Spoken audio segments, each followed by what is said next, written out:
Hey guys, welcome out to Revolution this morning. I just thought I'd continue on with our video, our examination of Jan Kranz's Erasmus in the Greek text that he did on the 6th of July 2020. So we're just examining this. We're doing three things. We're learning because these textual critics have focused a lot of time on this area, and they do say things that are correct. I'm not saying everything that they say is wrong, but I believe that their conclusions are wrong and that some things are flawed. There are made up anecdotes that just don't add up. So we are learning, but we're also critiquing. But we're mostly just examining what's being said. And so we're looking at everything. We're trying to look at absolutely everything we can. And I encourage you to go through and watch the first two videos in this series. But if not, I'll try to sort of explain a few little snippets along the way so you don't get confused. But we went up to about, the 15-minute mark. So I'm just going to start from there again. Or from where we left off, and let's just continue, and we'll let Jan explain. Further on, I did not have a manuscript in the first edition. In the second edition, I had the help of the Aldine edition. Therefore, I fulfilled the promise I had made in the first edition. Well, there's a lot.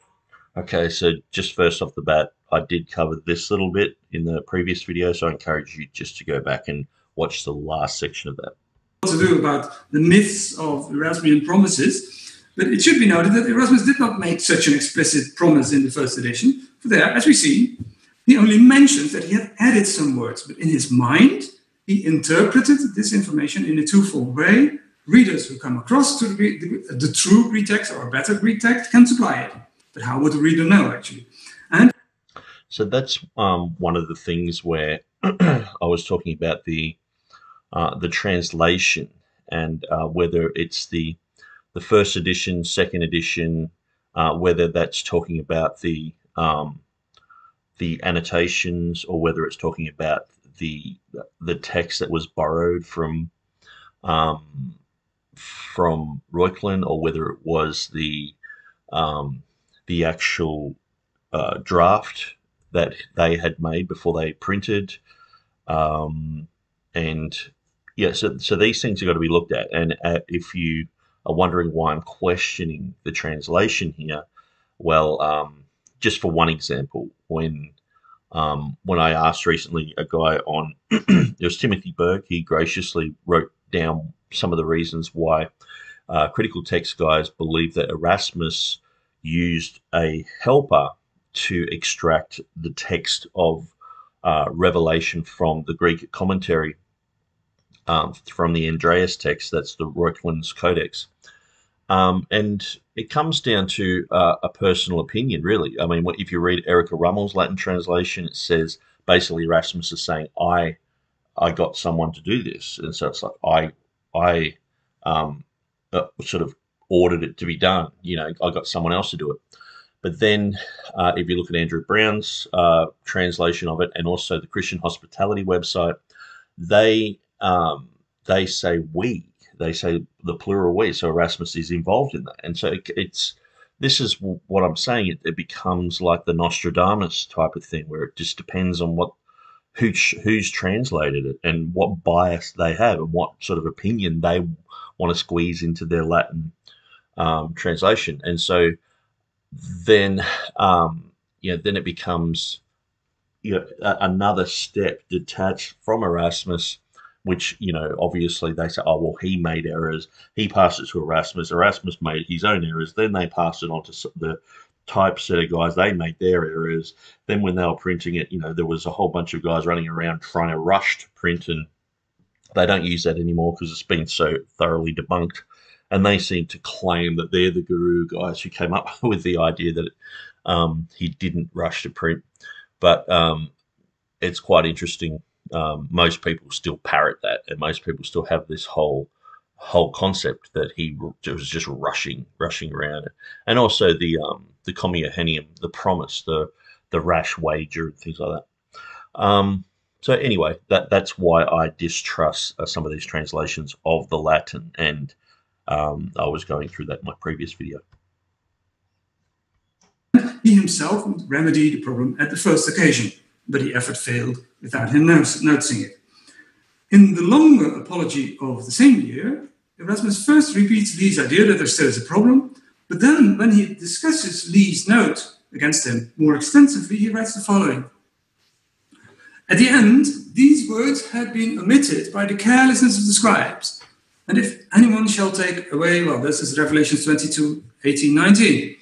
19, verse 19. I realized what had caused the scribe to make a mistake. Since the words in this book are repeated, his eyes skipped to the second phrase, omitted what was in between. Indeed, no stumbling block more frequently trips up scribes.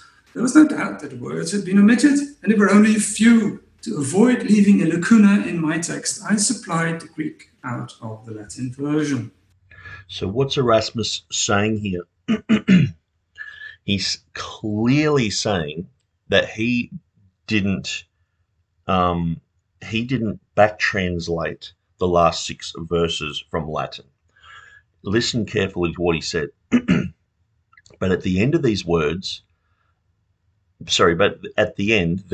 had been omitted by the carelessness of scribes. So these particular words, and not because of a page falling off or a page missing or anything like that. It's carelessness of the scribes. So that's got to be taken into consideration, because they say it's just the last part or the last page was missing, sort of thing.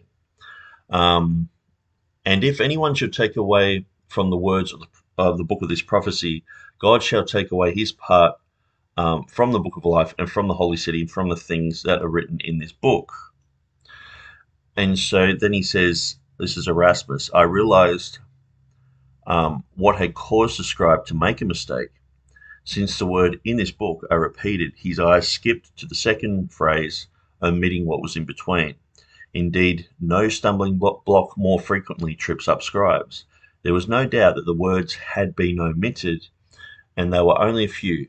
To avoid leaving a lacuna in my text, or a gap, I supplied the Greek out of our Latin version. So clearly, when you go through this, he is saying that it goes from the word book to the word book. So if anyone should take away from the words of the book of this prophecy, God shall take away his part from the book of life and from the things that are written in this book. So we have book 3 times.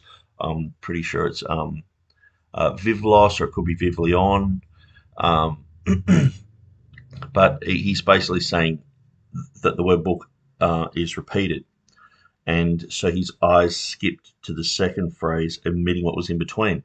So this is clearly Erasmus's explanation of what he did there. So Erasmus wrote the annotations. He said he did that. Then he said he fixed it from the Aldine. And then when questioned on it, this was his answer, that it was only to do with verse 19. So these guys, once they have found the Reuchlin manuscript, the 2814, minuscule 2814, which has the last 6 verses missing, they're saying, okay, oh, this must be the manuscript that he used. And he didn't say that there was 6 verses missing. He was only talking about 1 verse. So why is Erasmus a liar? So instead of going the other way and saying, well, perhaps this isn't the manuscript that he used, perhaps it's one that's very similar. Now there are manuscripts that are very similar. There are Byzantine manuscripts that are similar. There are commentaries that are similar. Like even when I was doing my study on Revelation 16:5, I think it was Beatus of Libana. There was something like, I quoted the number the other day as like 34 or something, but it could be like 29 or 27. But there's that many editions left in that we know of today. And so there's probably twice as many, but they're just sort of in libraries in the back of books and inside different covers and things like that. And so, but that's what we know of today. And so we understand that some of these books were popular, and so a commentary, a revelation like this, uh, probably could have been a popular thing, and even we can't dismiss that Reuchlin might have been collecting those type of commentaries. He might have had 4 or 5 of them, but he lent the best one that he had to Erasmus. So these things have got to be taken into consideration. And because, like I was saying, like in my last video, Henry Saville, he was collecting the manuscripts of Chrysostom, going around buying them, and he did the book, The Complete Works of Chrysostom. But obviously, if you're going to borrow some manuscripts about Chrysostom from Henry Saville, he has a lot more. So it doesn't mean that's all he had, and so this has got to be taken into consideration. So yeah, let's just continue here.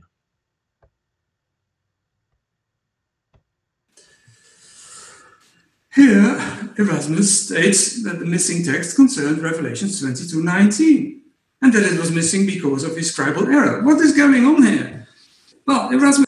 What is going on here, or what is going on, is modern textual critics have squeezed their story, they've squeezed their narrative into the facts, and now they're looking back at what Erasmus says about it, and it doesn't fit with their narrative. So it's like, well, Erasmus must be wrong. He must be lying. So instead of giving him the benefit of the doubt that in his manuscript he clearly saw this homoiouteleuton, they want to make more anecdotes. And so I've found around the comma there's so many anecdotes, but this one takes the cake. This last 6 verses, there's so many stories, so many banana peel moments that it's kind of embarrassing when you go through it. But anyway, let's continue.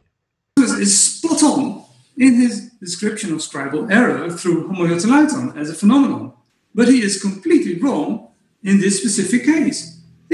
So Kranz is saying, yeah, Erasmus is correct that is a common error, but he's wrong there, because when we look at the manuscript that was found 300 years later that doesn't have these words in it, how can he have spotted homoiouteleuton there? And so you see what I'm saying, like, and why I'm sus about that manuscript. It just seems like such a careless lie. And like I was saying, it becomes a conspiracy. Now, I know that word's used loosely, but if Erasmus, he knows about this, his scribe who helped him, or who they say only did the work, and Erasmus didn't really have much to do with it, he knew about it. He knew which words he extrapolated from the commentary. The printers knew, and so and also the guys from Aldine Press, they knew that Erasmus is saying he did this and he did that, and so I just feel that there's these guys are sort of creating a conspiracy theory out of thin air. It's like, and also the thing is, what did Erasmus get this manuscript and just hide it? So you have to have this story that Reuchlin, he gave a few manuscripts to Erasmus, 2 that are known. So he gave back the one that deals with the Gospels, I think it is, but he didn't give this one back. And that's why earlier on, Kranz is like, I don't think Erasmus had any scruples about giving that manuscript back. But it's like, well, they're just doubting Erasmus. And so basically what it comes down to is they're thinking that Erasmus had a Joe Biden moment here and just sort of thought, well, it was probably to do with the Book of Life and, this and that, and just sort of he made all this up, just like with Joe Biden just sort of waffling on, or that he just lied about it because he was covering up the fact that these things had happened, that he had a whole bunch of words that he couldn't find, and and so it's quite a huge accusation. His manuscript lacked Revelations 22:16b to 21, not just 22:19. So they're looking at the manuscript that went missing for 300 years. It was found in 1861 and by Delitzsch, and so. But it doesn't have the last 6 verses, and they're saying this is absolutely definitely the one that Erasmus used, and that's why I'm questioning that. I'm saying, well, perhaps it's not. And the more I go through this material, the more it comes down to that is pretty much the key issue. Because people were already throwing dust in the air about Erasmus before they found this manuscript. They're saying, oh, apparently he back translated from the Latin. Oh, he probably did it in all sorts of places and all the rest. And then they found this manuscript to sort of fit that story. And I don't like that type of, just prophetic speculation.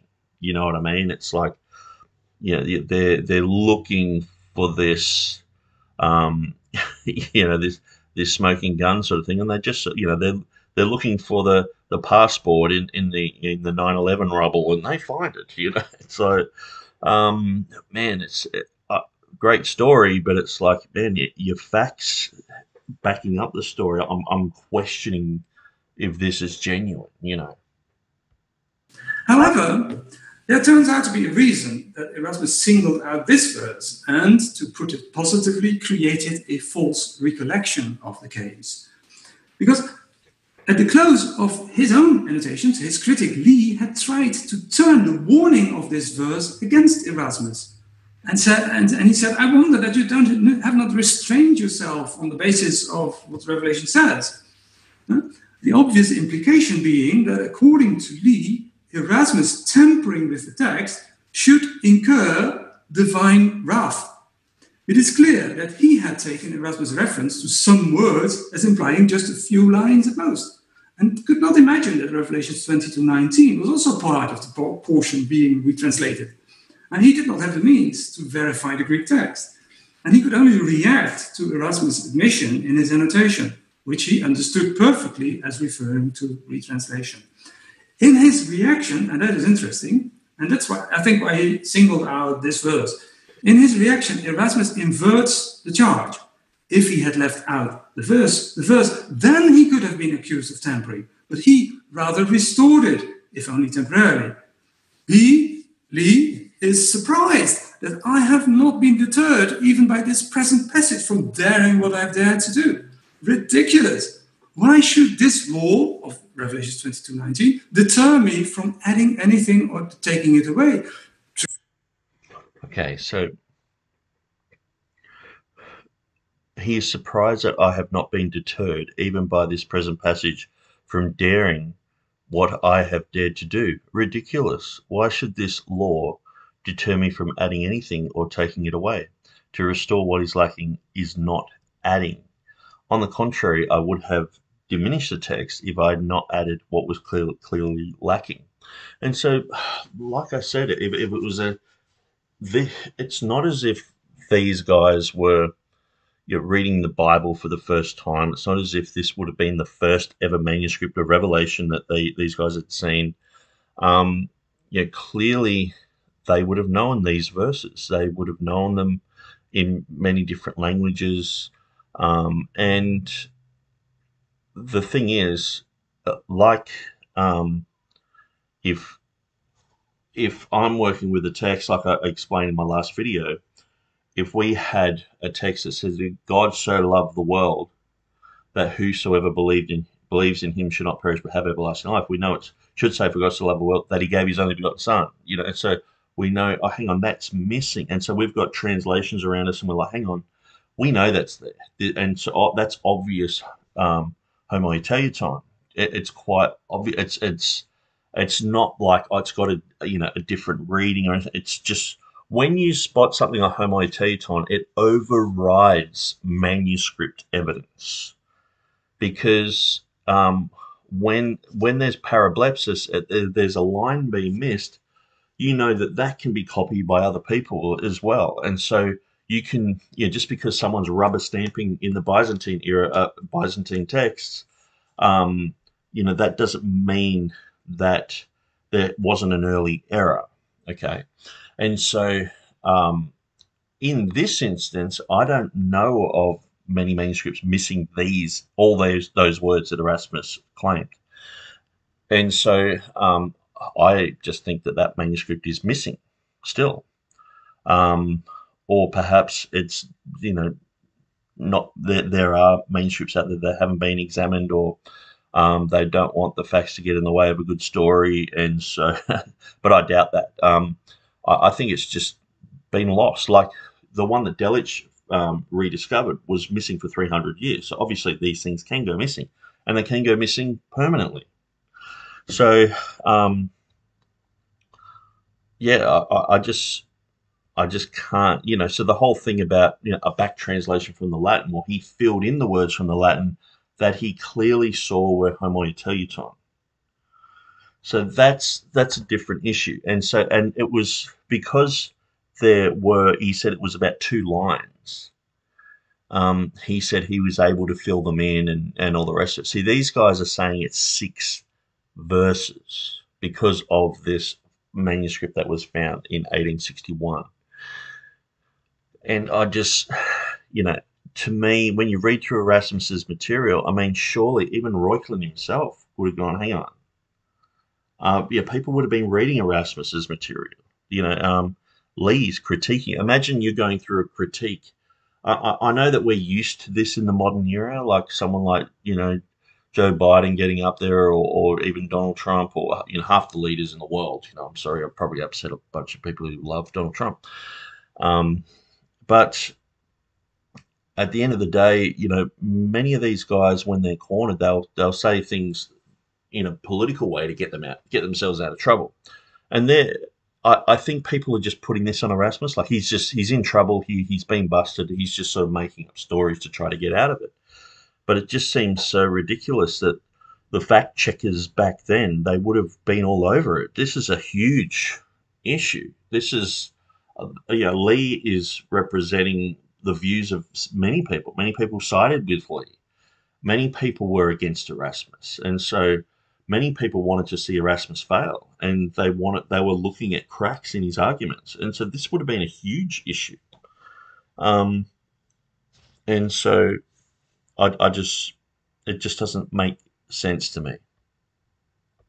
To restore what is lacking is not adding. On the contrary, I would have diminished the text if I had not added what was clearly lacking.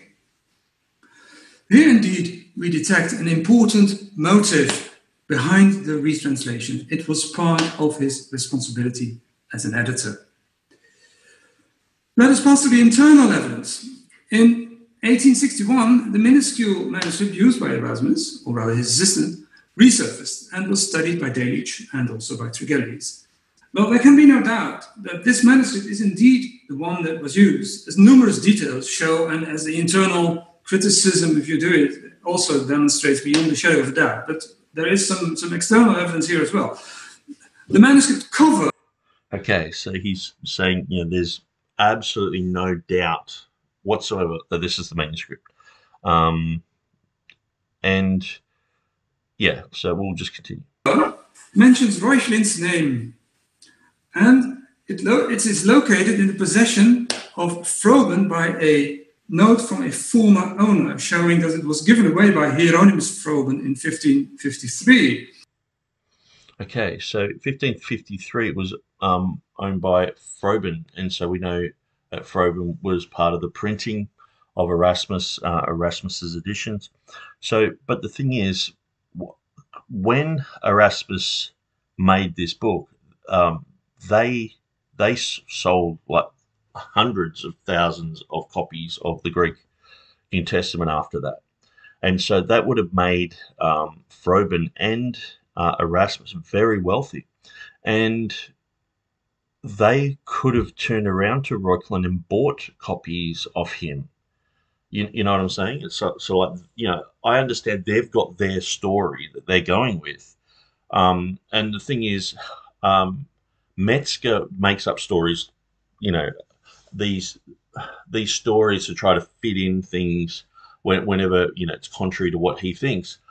So does Ehrman, and this seems to be, follow through to many people, that they just sort of make up these stories about why the scribe made this mistake because he spilled his coffee, or he had a bad hair day, and they make up these type of anecdotes. And so I'm like, okay, well, let's throw some out there. And I'm not saying I have evidence for this. I'm just saying perhaps, perhaps this was, a part of a series of Reuchlin. Reuchlin might have had a whole bunch of these, and Reuchlin would have eventually passed away, and his library could have been up for sale, and people could have bought them. And maybe someone like Froben, maybe it was after Erasmus, maybe Erasmus himself bought these, where he was like, getting manuscripts for his first edition. Maybe after like his third edition, he's like, well, I'm just going to go through and buy all these, because I'm a bit tired of, going through and copying them all out. We want these in our own library. And so perhaps that happened. It is a commentary manuscript of Revelation only, and it contains, interesting, on folio 5 recto, an incorrect attribution of the commentary to Hippolytus of Rome. Hippolytus, that's the name that I've been mispronouncing all the way through these videos as Hippolytus or something. So Hippolytus. Which tallies with the remark made in passing by Erasmus somewhere else. And so apparently at the end of this video, they have a question and answer time, and there's a guy who's saying that these written words here were written by Reuchlin's own handwriting. So that way they can prove that it was Reuchlin's. But just because you can prove that it's Reuchlin's doesn't mean you can prove that it's the exact one that Erasmus used. So perhaps it is, perhaps it isn't. So I'm weighing all these things up. And you see even that a 16th century hand has added here a nice remark in the margin here. Well, we know from Erasmus' own words that he applied retranslation at the end of the book. Retranslation also best explains an astonishingly large number of readings. There are several arguments here. Erasmus created readings that are otherwise completely unattested, at least in manuscript, that are not themselves derived from his own text. Since our Greek manuscript base today is so large, an occasional unattested reading could eventually be explained by assuming a lost or hitherto unknown Greek manuscript. But such an explanation cannot apply to the entire set found in Erasmus' text. Second, the Greek produced by Erasmus. Well, the thing is, we're dealing with extant manuscripts that we have today. And so just say there's, roughly, probably 350 manuscripts of Revelation. Only 4 of those are before the 10th century. So that's going to be taken into consideration. That, and many times, like when I did my book on Revelation 16:5, I pointed that out, and clearly pointed out that out of those 4 that were before the 10th century, there was 3 different types of readings, and so that needs to be taken into consideration. That many times these guys are like, if it's past the 10th century, don't even bother with it, sort of thing. But we've got to look at everything, and we've got to take into consideration that there's not a huge amount of evidence that we have today. So this is one of the things that I like to flip upside down every time critical text guys talk. They talk about the manuscript evidence we have today, or I talk about the manuscript evidence that these guys had in their day. And clearly there were lots of manuscripts that they had that are just not around anymore. Like we were talking about this manuscript at the bottom here, went missing for 300 years. Manuscripts go missing, manuscripts get destroyed. Sometimes people have gone through collecting manuscripts, compiling them, putting them in a huge pile, and then their house burns down or their library burns down. And so they've actually destroyed that information. Unfortunately, that's just life. And so I'm sure that people have done that, and I'm sure that would explain a lot of why there's some readings that are in the Textus Receptus that manuscripts that with certain readings would have been compiled and collected as like, wow, we have that reading and that reading, this one has this reading and that reading, and then it's up in smoke. And so even for example, the King James translation, the Great Fire of 1666, it burned 437 acres of England, of London. That's a lot, and it just kept burning and burning. I couldn't put it out. And so you're looking at libraries where all the information for the King James Bible was stored, just going up in flames. And so a lot of the methodology behind how they translated, a lot of because we're only sort of rediscovering a lot of stuff today. It's like, oh, that translator from France, one of the greatest Greek linguists of that age, he worked on the King James. Wow, they sort of flew him in. He couldn't even hardly speak English, but they got him involved, and just things that are becoming known as we move along. But we're dealing with fragmentary evidence, and so this is like 100 years before that. We're dealing with fragmentary evidence, and so a name on the front of the front cover, Reuchlin, and perhaps someone mistakenly thought that this was Reuchlin's. But I would say that the handwriting experts, with this Hippolytus note and Reuchlin's own handwriting, I would say that speaks a lot, because handwriting experts, they can trace that sort of thing. And there are, I admit, there are a lot of similarities. It has the Reuchlin on the cover.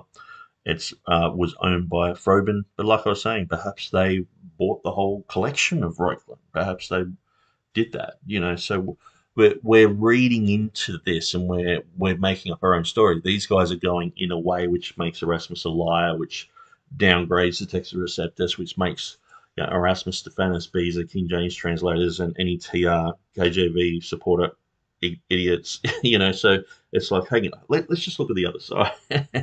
Let's just look at the other side. Perhaps Erasmus didn't lie, and perhaps we need to question this manuscript. Erasmus often bears typical translation traits, such as the choice of a different word, the omission of articles, and grammatical changes in verbal tenses. I could give 100 examples, but I'll give only one and skip the rest. Here, Revelations 1:11, Erasmus adds from the late Vulgate, Thais, and Asia, taken from Revelations 1:4.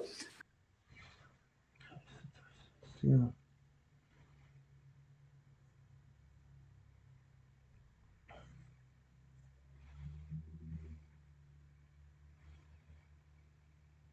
He hasn't underlined it. I'm just trying to find Thais and Asia.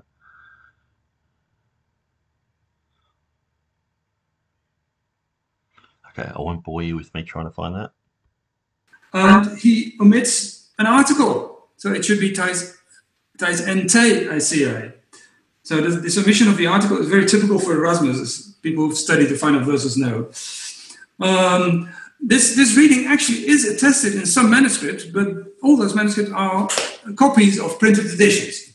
So there's no argument there, except 2026. But I would urge the team in Wuppertal to study 2026 again, because there are really a number of readings that are only known from the Textus Receptus. So I think it was some scribal effort in the 16th century by someone who also looked at manuscript, but also looked at an Erasmian edition.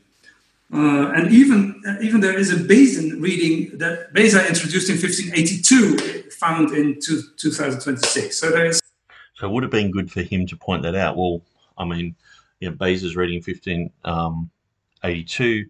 Well, Beza had he had the manuscripts of Stephanus, and he also had Henry Stephanus, the Stephanus the Elder, his son, helping him, and so printing his material, and so could have that come from a manuscript? And I think this is the thing. Like we're dealing with extant evidence today. I mean, the possibility of there was a manuscript that we just don't have anymore. That is high, and I'm not saying we create arguments from no evidence, but what I'm saying is that we have to admit to ourselves that we don't have all the evidence. So this is one of the things, and one of the things that I find really frustrating, especially with people who are Calvinists on the critical text side. They're like, "Oh, this is God's providence, and God providentially,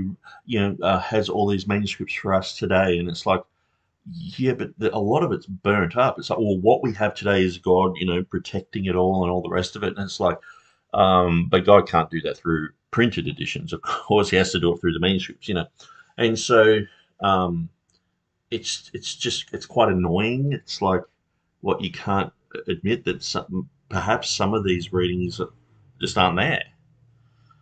Perhaps we don't have enough evidence for what you're trying to reconstruct here. So I'm just looking for these words in Asia here. I think that might be it. No. Ephesus. I think that's Asia there.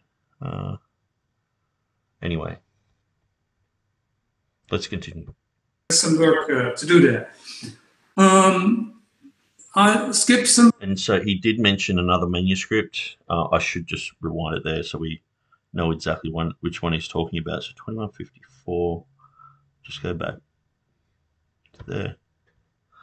And I'm not sure if I've written about this manuscript on my website, but this would have to be, because he's saying basically it's a back translation from Erasmus's edition. Some people have pointed out that Hoskia's 141, which is 2049 in the Gregory Island numbering system, that was made after the age of printing. So these things have to all be examined, because there are people who say, no, these are genuine manuscripts. But what you find is, because these guys are the gurus in a sense, they can go, let's just date that 100 years later and see what happens, sort of thing. And then it's like, it gets rid of the problem. And it's like Codex Montfortianus, it's made to order. I mean, if you look on Wikipedia, Codex Montfortianus was written in 1520. So just so conveniently goes along with their story about Erasmus wanting a manuscript and someone made one to order and gave it to him. But before that, it was like, no, it's probably 14th century. And so, but then when you have these other stories, it's like, oh, they put the date forward, and it's like, you can't just do that, And so they're saying that their conclusions are evidence, and that they're, or probably not, their conclusions, they're, including, stories and sometimes things that go against a lot of evidence and what people have written down and what's historically been accepted, that they go, oh, well, this is a new finding. So let's just say that manuscript is a lot later than we thought. It was after the age of printing. So what we find is Jan Kranz sort of saying to his friends, re-examine that manuscript in the light of what I'm saying, and you'll probably find it fits in with the age of printing as well. I'm not saying it does or doesn't, but what I'm saying is there is a tendency for people to want that to be that way. Because there are really a number of readings that are only known from the Textus Receptus. So I think it was some scribal effort in the 16th century by someone who also looked at manuscript, but also looked at an Erasmian edition.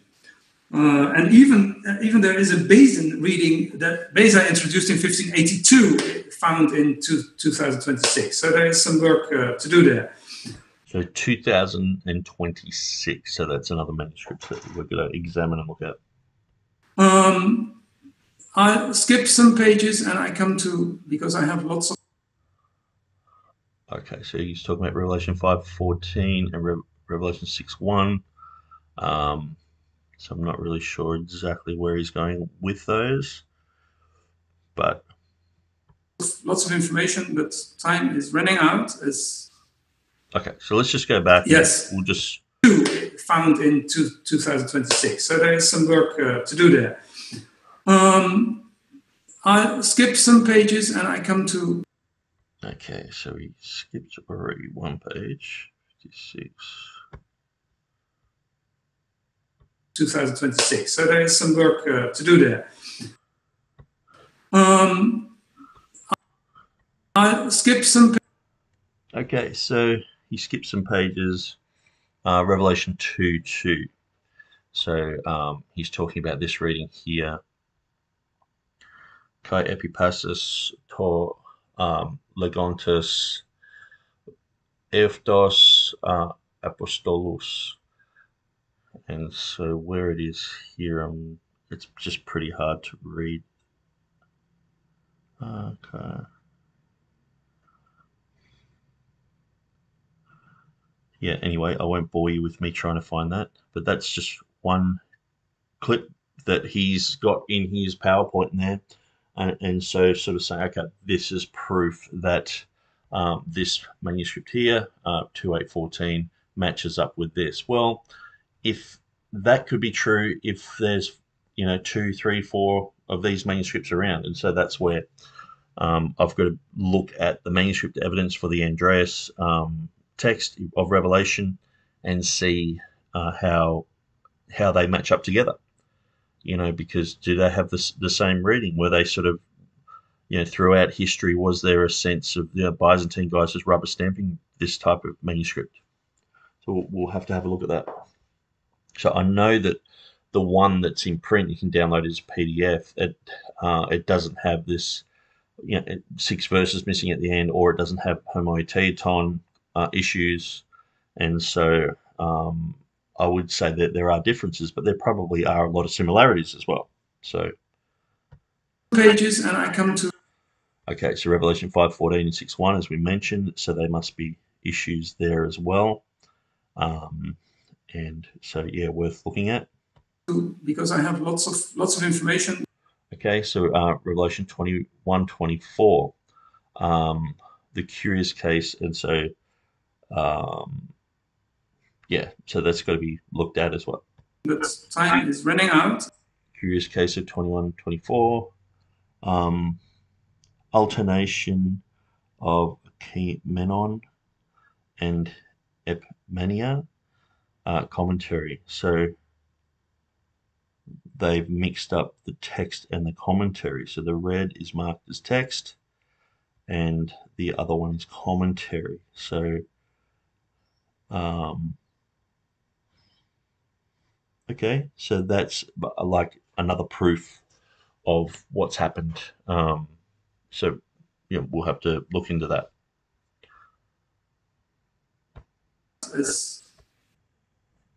Okay, so he's saying what went wrong. Transcription marked as red. Here we have what it should have been in 2814. Kai Peri Patasusi is omitted, or even Peri un Fasi Kai Peri Patasusi. Text and commentary are confused, also in 2125. Okay, so is that might be in this manuscript here. So I'm not sure how that affects the text of Erasmus, but that's just another thing that we'll have to look into. Oops, he goes through a page very quickly there. So where are we? 2202. Let's just go there. And I come to, because I have lots of information. Okay. But time is running out. As 24. Okay, so how Erasmus dealt with the problems. 1516 Latin text, the Greek has that, and Erasmus added N before 240, following the Vulgate reading in Lumine. Okay, so it's quite technical. It would have to be something that I examine myself, and I would dare say that Grant has probably written about this in his Beyond What Is Written or something like that, or he probably has an article online about that, so I'll go through them. Yeah. Okay, so hopefully he stops it there, but it was good that he actually went through those slides, so I can pause them and get that information. They can expand out into more study. Let's just continue. Yes. Whoops. This is a nice one. Yes, yeah. If you contrast what Erasmus did to Revelation with what he did with the rest of the New Testament, it shows, even just by way of conclusion, actually, right? It's worthwhile to enumerate the points at which Erasmus' treatment of the Greek text of Revelation differs markedly from the rest of the New Testament. While Erasmus could send other manuscripts directly to the typesetters, after there is some editing still visible in those manuscripts, the Revelation manuscript was not suited as printer's copy. He had but one Greek manuscript for Revelation, a commentary manuscript of that. against at least 3 for each of the other 3 parts of the New Testament, so that cross-checking was largely impossible. He had little more than Vulgate at his disposal. Well, that's where, he does say he had Greek copies, and he said he spotted homoioteiton in the words biblos, and he also saw that the titles of Revelation, some said John the Evangelist, some said John the Theologian, so he saw other manuscripts of Revelation. And so, I'm looking at these things and trying to work out, okay, did Erasmus have other material that he used for these things? I think the phrase that seems to just cover absolutely everything, you only have one manuscript, but was that talking about when he was copying out and extrapolating the text of whether it's 2814 or another manuscript of the commentary, when he's extrapolating that and making his own copy so he can return that manuscript back to Reuchlin? Did he only have one manuscript then? And so he's like, well, we're traveling, we've gone to do this manuscript work, and I didn't bring another edition of Revelation or anything. I've only got the Latin with me. Okay, I'll just fill in these words and we'll fill them in later with the Aldine. Was that what he did? Well, Erasmus' private view of the manuscript he had to use was not very high for the entire New Testament, at least. Okay, so 56.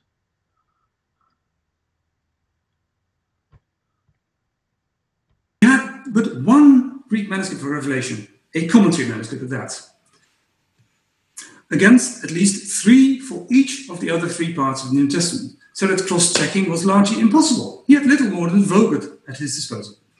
While Erasmus' private view of the manuscript he had to use was not very high for the entire New Testament, at least he admitted that he had to correct them extensively before handing them to the typesetters. His interventions in the text of Revelation are far more frequent than elsewhere. For Revelation, he was far less prepared for any critical task on its text, as the paucity of annotations also showed.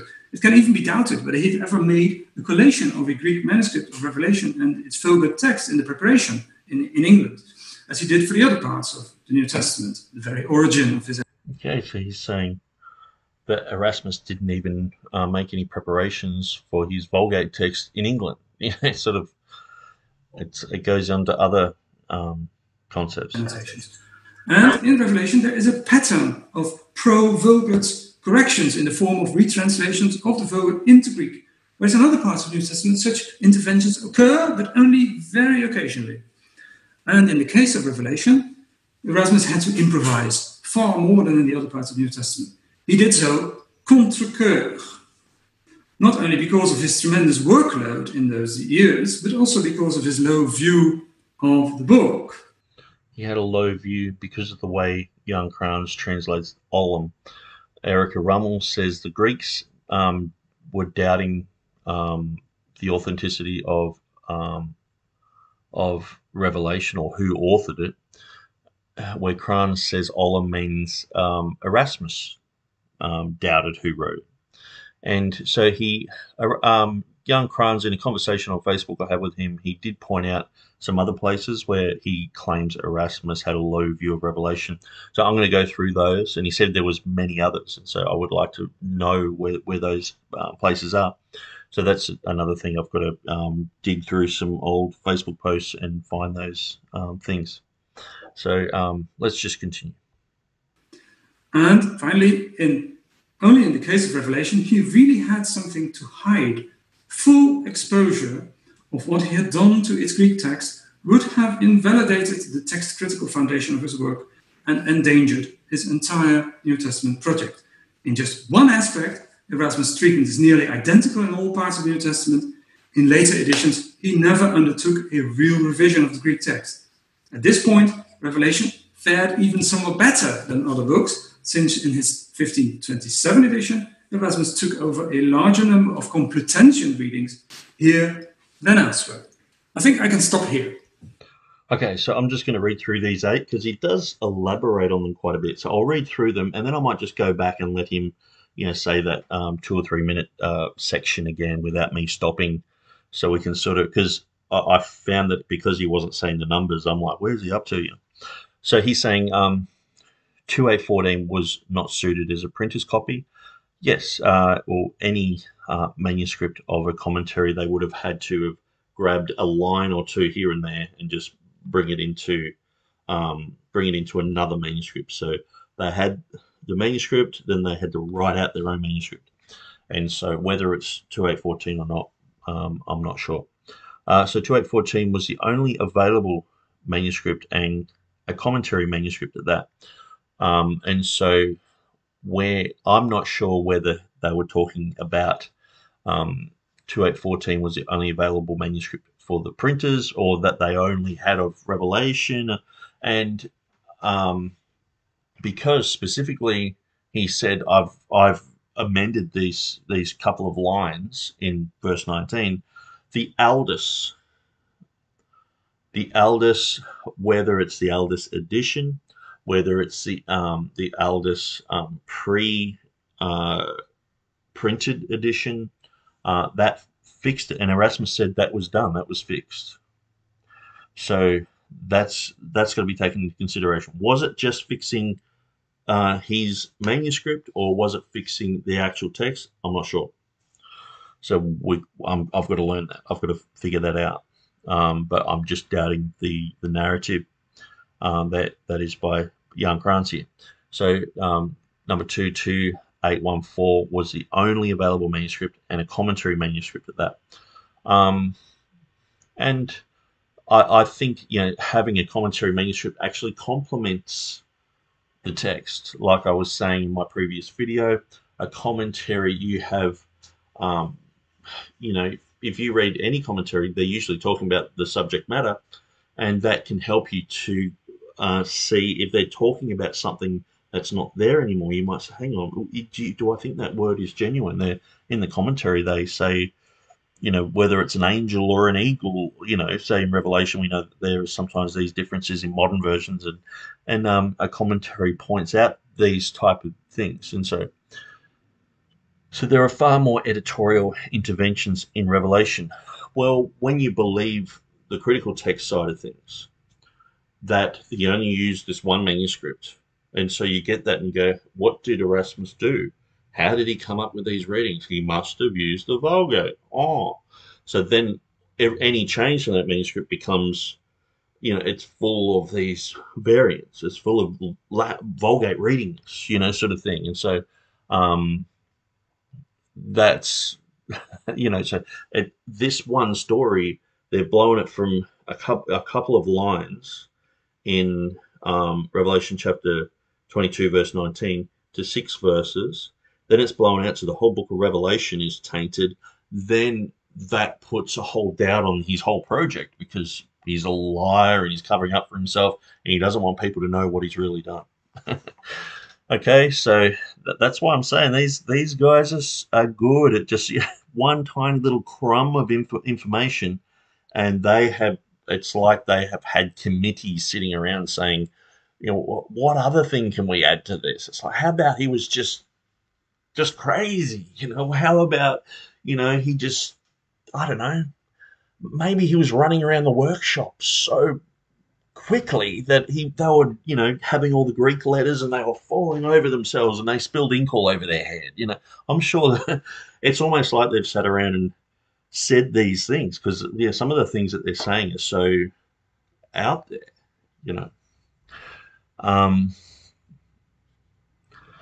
Listen to this. Erasmus was less prepared for the task in Revelation. Okay.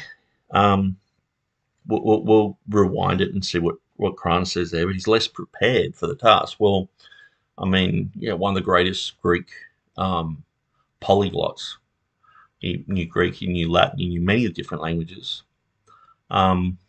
One of the greatest Byzantine scholars who ever lived wasn't prepared for Revelation.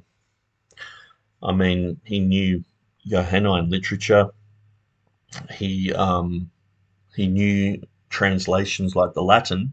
He could easily move from Latin into Greek, fluently with both. Um, yeah, he's contemporary with the greatest Greek scholars of that era. So it's sort of like it's sort of like saying, someone who's one of the greatest mathematicians ever. You're hanging around the greatest scholars, mathematicians in the world. That he didn't really know how to do this mathematical problem, and he wasn't prepared for it. It's like, but wouldn't the fact that he is one of the greatest, wouldn't that just prepare him for it? But let's see how Crohn's words this. In his own words. In Revelation, number 5, in Revelation there is a pattern of retranslation from the Vulgate if you believe their anecdotal stories. Number 6, Erasmus had to improvise far more in Revelation if you believe that, the official narrative of what they're saying. Number 7, he did not like working on Revelation.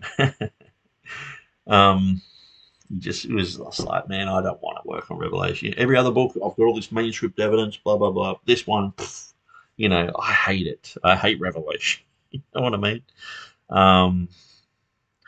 And then number 8, in Revelation, he had something to hide. Conspiracy Area 51, blue-blooded Ruckman, alien stuff, smoking joints. In Revelation, he had something to hide. So he had this manuscript. He probably hid it. There's probably a whole story behind that too, the manuscript. So I'm not returning that to Reuchlin. Yeah, Reuchlin's like, when are you going to return that manuscript, guys? And Rasmus is like, I don't want anyone to know about this. He's probably threatened the guy who extrapolated the text. If you tell anyone, you're gone, mate. I'll tell the Inquisition or whatever. I'll say you're a Lutheran.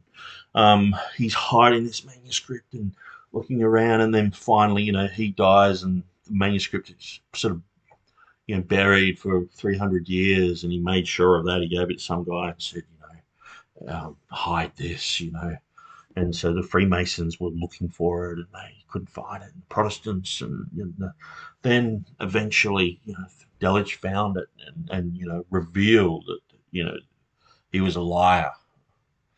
And it's just,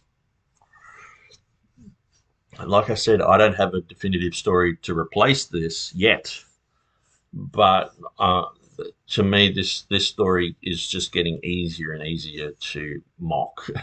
It's sort of like you're halfway through it going, oh, I've been trying to wrap my head around this, and the more I wrap my head around it, the more I'm like, hang on, is this who was writing this story? Were they watching Laverne and Shirley while they were getting these great pearls of wisdom? Thank you. Okay, so that's the end of his thing. So let's just go back to where he starts this explanation. It's quite a few minutes there. There we go. Let's go. If you contrast what Erasmus did to Revelation with what he did with the rest of the New Testament, it shows, even just by way of conclusion, actually, right? It's worthwhile to enumerate the points at which Erasmus' treatment of the Greek text of Revelation differs markedly from the rest of the New Testament. While Erasmus could send other manuscripts directly to the typesetters, after there is some editing still visible in those manuscripts, the Revelation manuscript was not suited as printer's copy. He had but one Greek manuscript for Revelation, a commentary manuscript of that, against at least 3 for each of the other 3 parts of the New Testament, so that cross-checking was largely impossible. He had little more than Vulgate at his disposal. So you're saying for the rest of the New Testament, he only had 3 other manuscripts that he could bounce off. Wow. So that's where it comes down to, like I was saying in the last video, Stephen Boyce recently said there was between 7 and 10 manuscripts that Erasmus used, and he said it real definitively. And then, when you look at James White, he's like, oh, there's between 6 and 12. Then you ask Dan Wallace, it's like there's only 5. And so the King James translators used, the text of Erasmus, and so they are King James Bible's based only on 5 manuscripts. It's like, okay, how do you get that sort of math? Yeah, I guess the new math in America is different. Maybe they're using that. But and Kranz is sort of, it's only if you've got one reading in the Gospels, you've only got 3 other manuscripts that you can compare it with. But how come they can't get a definitive number on how many manuscripts? Is it 12? Is it 6? And then I've heard people say, well, probably only 20. And these are critical text guys, and they're all over the place, and they're just guessing. I mean, when I watched Stephen Boyce say you're between 10, was it 7 and 10? I laughed so hard because it was like it was just pulled out of the air. It was I don't think that I've found anyone who says those particular numbers, but it sounded good on the day. Just pull those numbers out and sort of place a bit of doubt on what Erasmus did. Amazing. And one of the things is what Erasmus never looked at what Aldous had. He never looked at what the Aldine press guys had. I mean, Aldous was the first one ever to print anything biblical in Greek. So that he printed, I think it was the first 6 chapters of the book of John. And it sort of went nowhere, but he was doing a trial. And that was in 1506 or something. It was very early. And it was like a year later, Erasmus is living with the guy. I mean, I'm sure they would have been comparing, compiling. The Greeks only, 50, 60 years before have all fled from Constantinople to places like Venice. Venice was like the second Greek hub. That's why there's so much Greek culture there and all the rest of it. Up to 5,000 Greeks were there at the time of Erasmus. And so they're bringing their Bibles, they're bringing their manuscript. Even if just 5 people bought Bibles, I mean, that's 5 Bibles they can look at and examine. But I'm sure that if there's 5,000 people, there could have been hundreds. There was 5,000. It's interesting, the 5,000 number comes up a lot. There was 5,000 Greek manuscripts in Rome at the time of Erasmus. Not biblical manuscripts, but just Greek manuscripts. So we're talking about, Euripides, and if you rip your pants, Euripides. If you amend them, Eumenides. But Odyssey, other different books were there, and also biblical manuscripts. 5,000 is a lot. If you had someone dump 5,000 books at your house, I'm sure that there would be things about the Bible, commentaries and things. And so Erasmus was in Venice, he was in Rome, he's going through these. People are sorting through these manuscripts going, wow, we've got a Bible here, we've got this there. And that's why a lot of this stuff ended up in the Vatican Library. A lot of these Byzantine manuscripts were saved during that era. And so imagine the amount of access they had to manuscripts that we no longer have access to. Popular ones that were handed around and got stolen, got burnt, got library caught on fire, But, Erasmus, he was less prepared for that task. And anyway. Erasmus' private view of the manuscript he had to use was not very high for the entire New Testament. Okay, so he's saying that the manuscript that he had to use was not high for the work on the New Testament. So this text of Reupon, from my perspective, which I've got to yet prove, I believe that this was just one of many manuscripts that Erasmus had looked at, and he went away to look at it. And during that time, he didn't have any other manuscript in Greek or Revelation. So, and he had to correct a few things here and there in it, so not to leave a gap. Just in the last verse of Revelation, the last Revelation chapter 22, verse 19, and that was just one manuscript he had, and so he might, I'm not sure where he says it or whatever, but he mightn't have liked particularly that one, but that was just part of a group of manuscripts. So at the time, he only had one manuscript of that. And so then when he went back down to Basel, he's talking to people and he's saying, okay, well, I've only got one manuscript of that. And so he wanted to let people know that he'd added some words in a text there, etc., and he used the eldest to fix that, etc. So I've got to work out that narrative and that timeline and all the rest of it, but that's my point of view of what could have happened. At least he admitted that he had to correct them extensively before handing them to the typesetters. His interventions in the text of Revelation are far more frequent than elsewhere. For Revelation, he was far less prepared for any critical task on its text, as the paucity of annotations also shows. It can even be doubted whether he'd ever made a collation of a Greek manuscript of Revelation and its vulgar text in the preparation in England.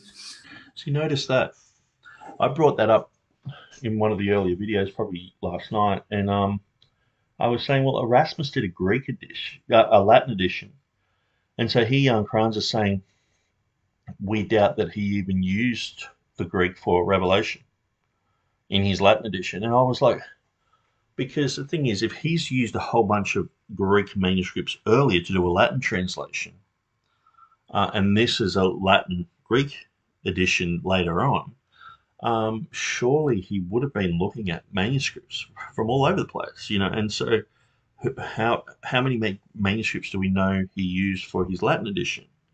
So that's got to be something that's taken into consideration. But he's already downplaying that and saying, well, it's possible, but he didn't even use a Greek manuscript for Revelation on his Latin. Well, okay, well, you've really got to prove that to me. You've got to show me material on that. But I can almost guarantee with how it's going so far, it'll be the way that the annotations are translated from Latin into English, because they're trying to squeeze this type of story into their translation. As he did for the other parts of the New Testament, the very origin of his annotations. And in Revelation, there is a pattern of pro-Vulgate corrections in the form of retranslations of the Vulgate into Greek, whereas in other parts of the New Testament, such interventions occur, but only very occasionally. And in the case of Revelation, Erasmus had to improvise far more than in the other parts of the New Testament. Just on point 5, where it says in Revelation there's a pattern of retranslations from the Latin. It's often said, I think it's Acts chapter 9, verses 5 and 6, that comes from the Vulgate. And because we're dealing with manuscript evidence we have today, many times people, if they can't find things in a majority text, because usually we are majority text heavy in the TR camp, but sometimes it's reversed, and there are a few little pieces here and there that we're like, well, we understand that a natural part of transmission in a text, especially in handwritten manuscripts, that issues crept in, errors crept in. So these are the errors that we're talking about. And so we're glad that we have the Latin, and we also have other translations, and we have early church writings, we have commentaries, we have things like that we can look at all that and evaluate whether these words are in. We also have just things like grammatical structure, that we can tell that the comma Johanneum should be in there because of the grammar. If you go through my videos, I talk about that. The grammar points to a solecism in verse 8 if the comma is taken out. So sometimes that is the reason why Erasmus is seeing homoioteuton, not just because, actually that word looks similar to that word. It's like, no, the rest of the sentence doesn't make any sense in a language like Greek, where you have you have masculine, feminine, neuter, and things like that. And so if you have a certain part of a sentence that all of a sudden is all neuter, and it's not making sense, or it's masculine or it's feminine, you've got to take into consideration that something's missing. Just as if we went halfway through a sentence and it's talking about the boy jumped the fence and they all fell off the fence. It's like, who's they? It's like, well, maybe something's missing there. Maybe there were other people on the fence. And so we've got to figure those things out. And this is what Erasmus was doing as well. He did so contre cœur. not only because of his tremendous workload in those years, but also because of his low view of the book. And finally, only in the case of Revelation, he really had something to hide. Full exposure of what he had done to its Greek text would have invalidated the text critical foundation of his work and endangered his entire New Testament project. In just one aspect, Erasmus' treatment is nearly identical in all parts of the New Testament. In later editions, he never undertook a real revision of the Greek text. At this point, Revelation fared even somewhat better than other books, since in his 1527 edition, Erasmus took over a larger number of Complutensian readings here than elsewhere. I think I can stop here. Thank you. Thank you very much, and I will try to unmute everybody so that we can express our appreciation.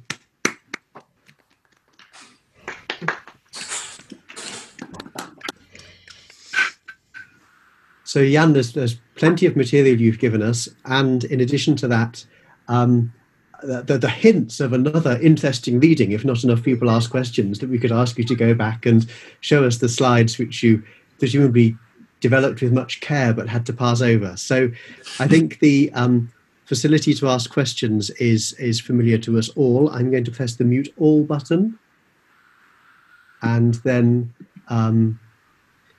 I shall unmute Jan, and Martin has his hand up, but please, others are very welcome indeed to raise your hand now or during the course of questions to address them to Jan. Okay, so because we're at a different part of this, I'm just going to read through these comments. So we have in the live chat, we have Shelley Craft says, "Hello, sir. I'm watching from Europe. Thankful for your work here on YouTube and also your website." Okay, thanks for the encouragement there, Shelley Craft. So Be Ye Separate was watching last night. Amazing how Kranz is able to get into the mind of Erasmus like that. Yeah, it's quite amazing. It's just like how Bart Ehrman gets into the mind of scholars. And this comes from Bruce Metzger. And so if you look at Beyond What Is Written, written by Kranz, it's edited by Bart Ehrman and Bruce Metzger. So these guys are of the same school. They're contemporary. And so the stories that Bart Ehrman would make up about, the Jesus praying for a leper and being angry about it, sort of thing, and what the scribe really thought. And we see that all the way through Bart Ehrman's material, that he'll just read 100 different strange things into something that's really not even there. And so this is what I'm saying.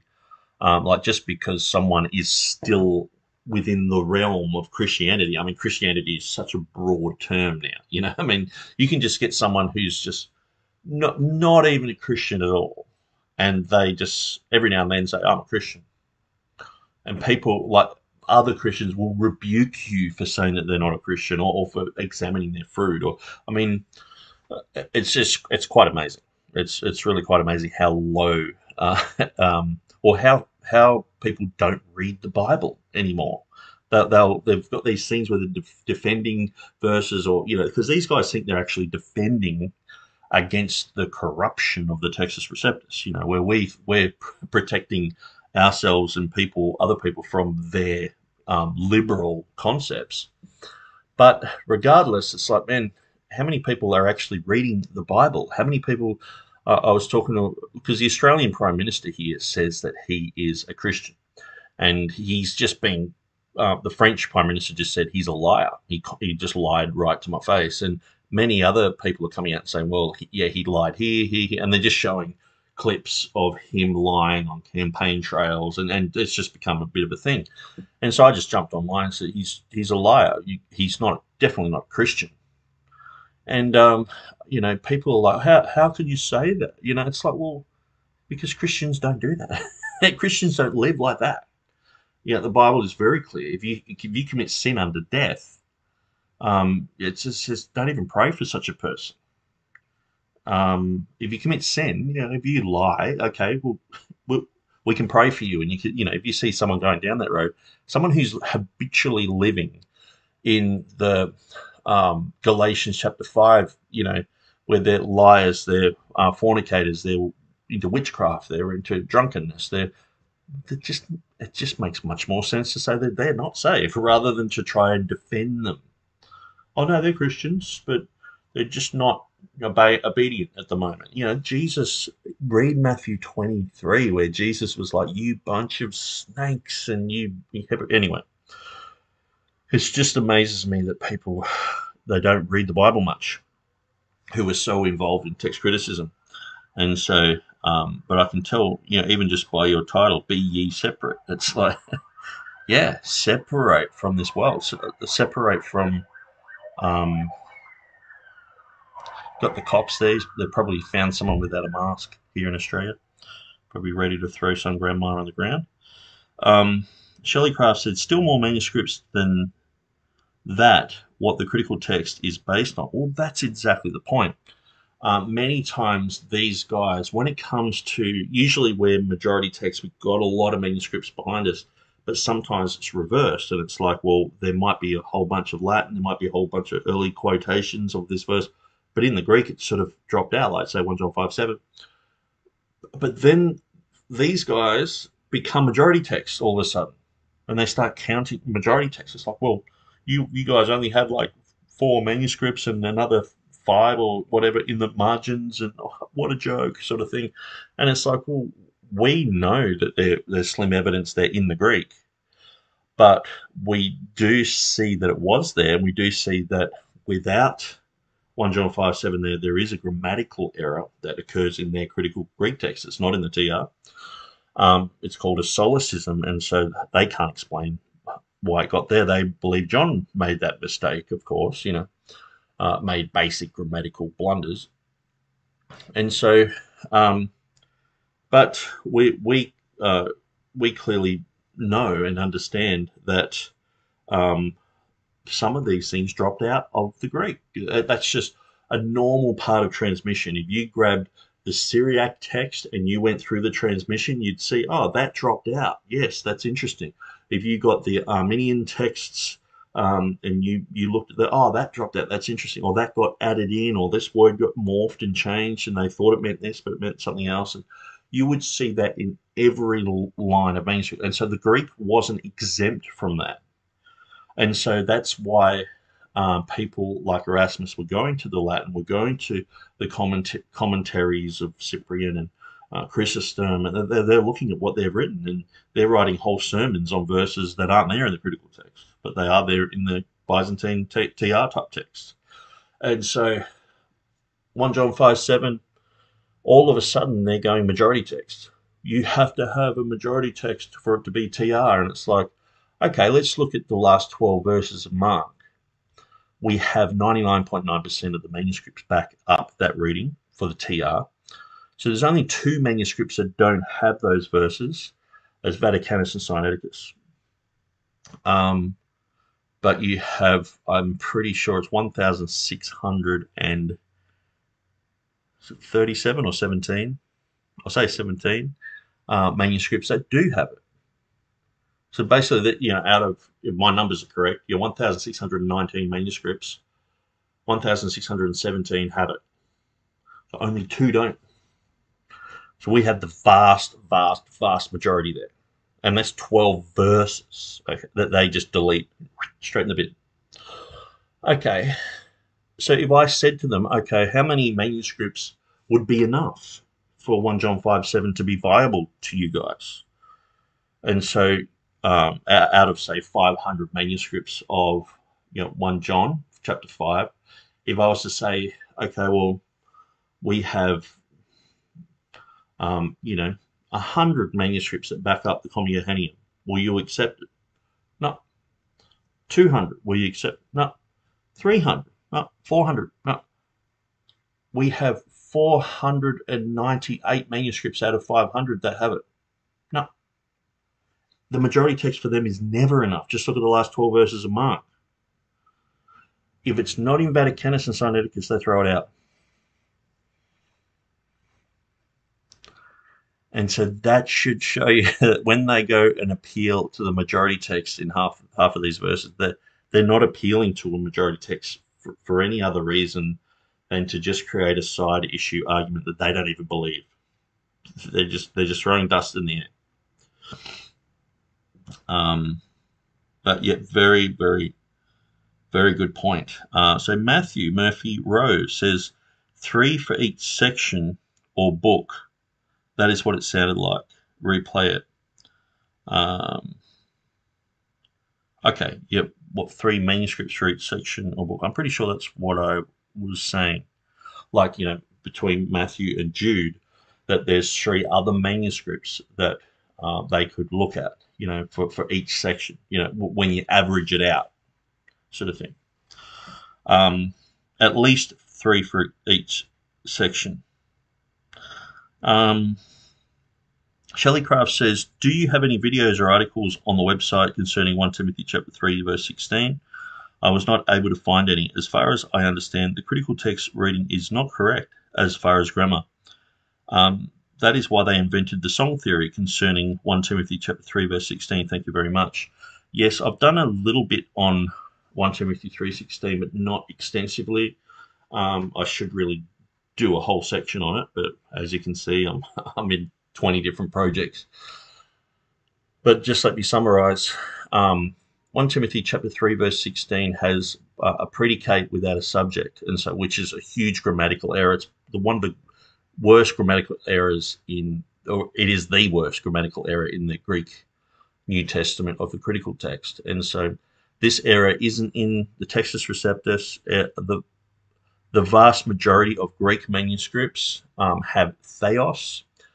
It is corrupted in the Latin, but it's easily proven that the os, the dios in the Latin became os, which became who. I'm pretty sure it's os in Latin. Could be wrong there. And so it is a little bit low in the Latin. So it's quite interesting when you look at the contradictory nature. If it's low in the Greek, they'll throw it out. But then when you have it strong in the Greek, like 1 Timothy 3:16, they'll still throw it out because it's low in the Latin. And it's like, okay, we can never win here. So any type of corruption, they're just going to go for it, and make up whatever excuse it takes to get over the line. And so what happened was you have a predicate without a subject, so you have a huge grammatical error. So predicate, so you have, and great is the mystery of godliness. And so the subject, theos, which is in the vast majority of Greek manuscripts, is changed to os, which means who. So some people try to make it so it says he who, or they might have he there, but it's actually, the word is who. So what happened was, to squeeze this reading into the Westcott and Hort text, Hort thought of a theory called the hymn theory. And so he believed that Paul was in the middle of dictating, perhaps, dictating his letter. And he said, great is the mystery of godliness. And then all of a sudden he got inspired by an emotion to a song that he'd learnt somewhere. And he just said, who appeared in a body, who was, just started singing this song. And so the guy's writing down, it's like, great is the mystery of godliness. Oh, Paul's going off. Okay, who appeared in a body, who, just started writing down this hymn.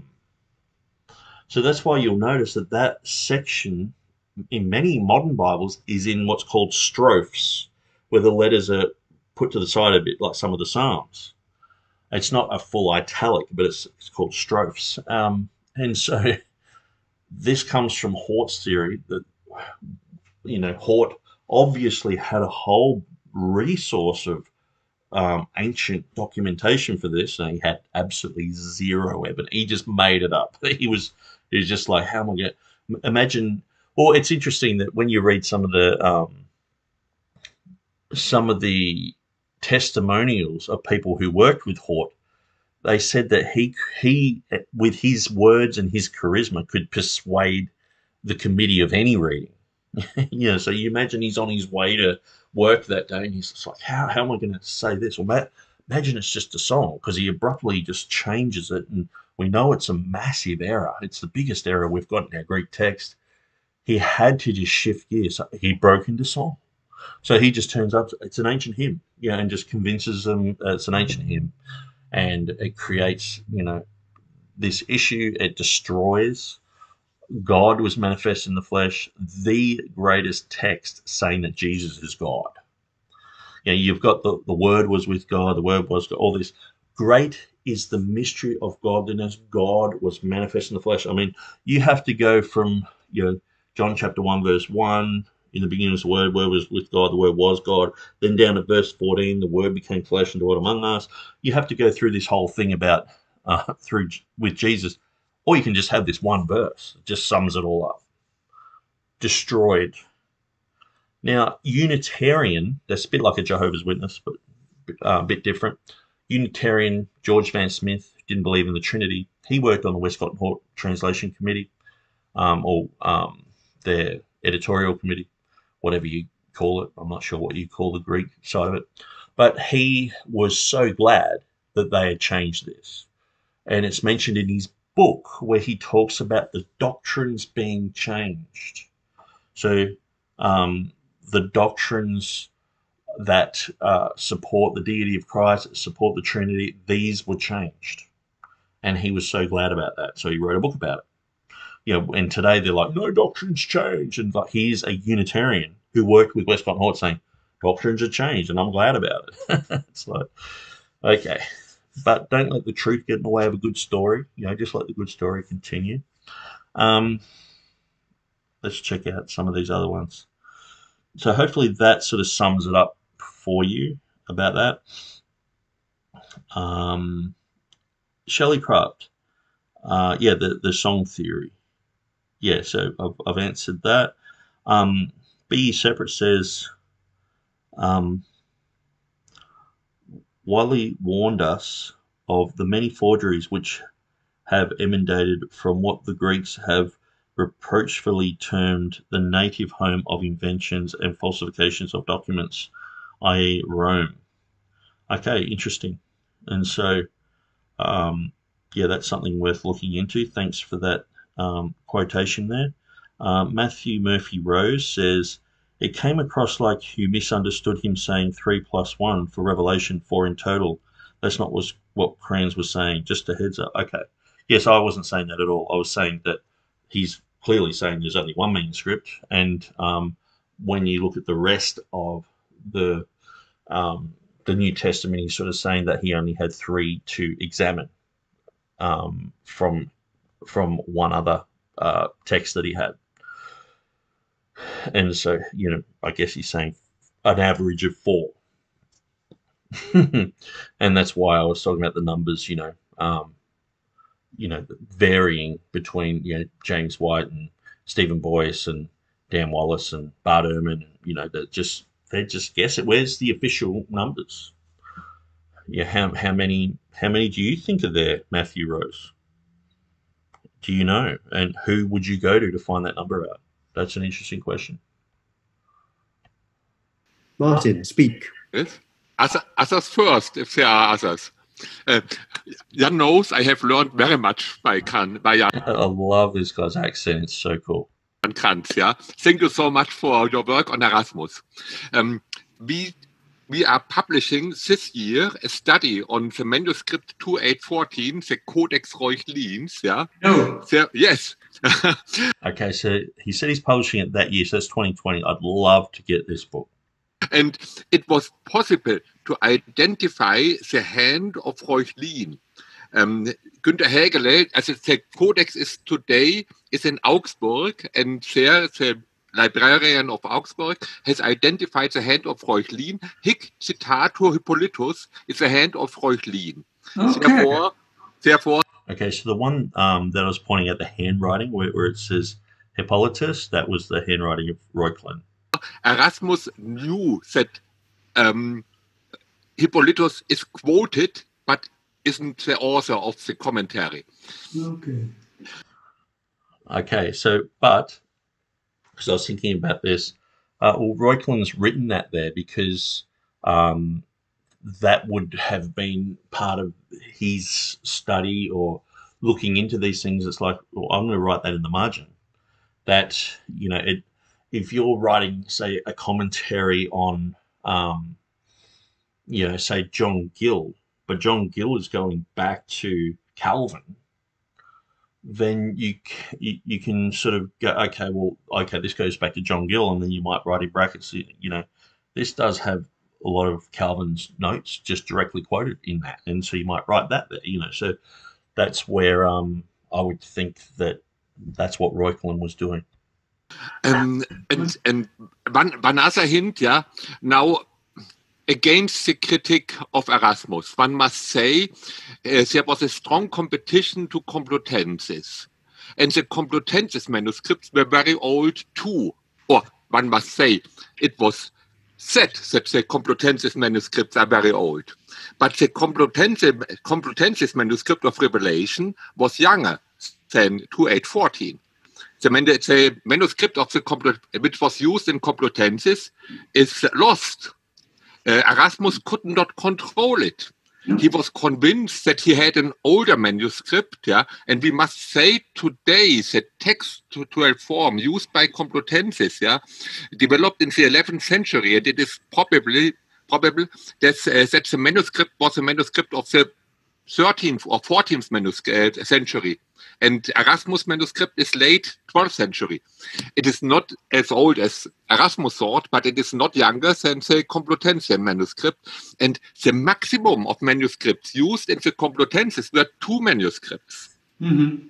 That is for understanding the problem of Erasmus. Yeah, he should.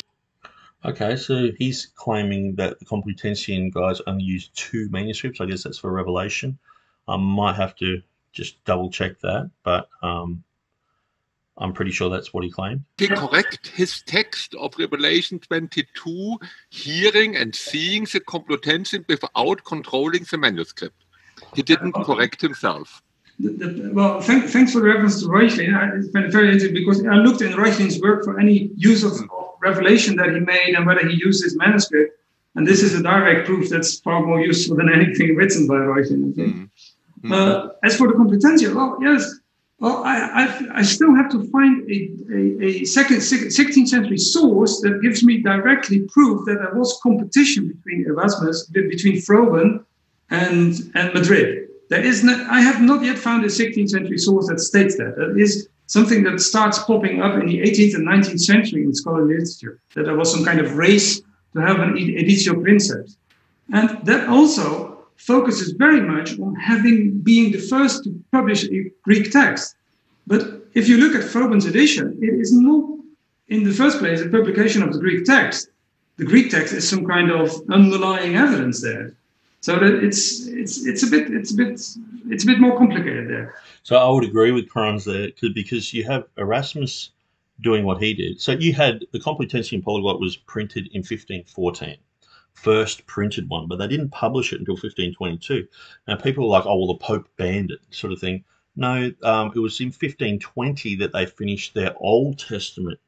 And so the thing is, if you look at the New Testament, you have the New Testament, and then you have a whole bunch of scholarly material and Old Testament concordance stuff, and it's tied in with the Old Testament. And so then they bring out the Old Testament, and then they package it and they print it.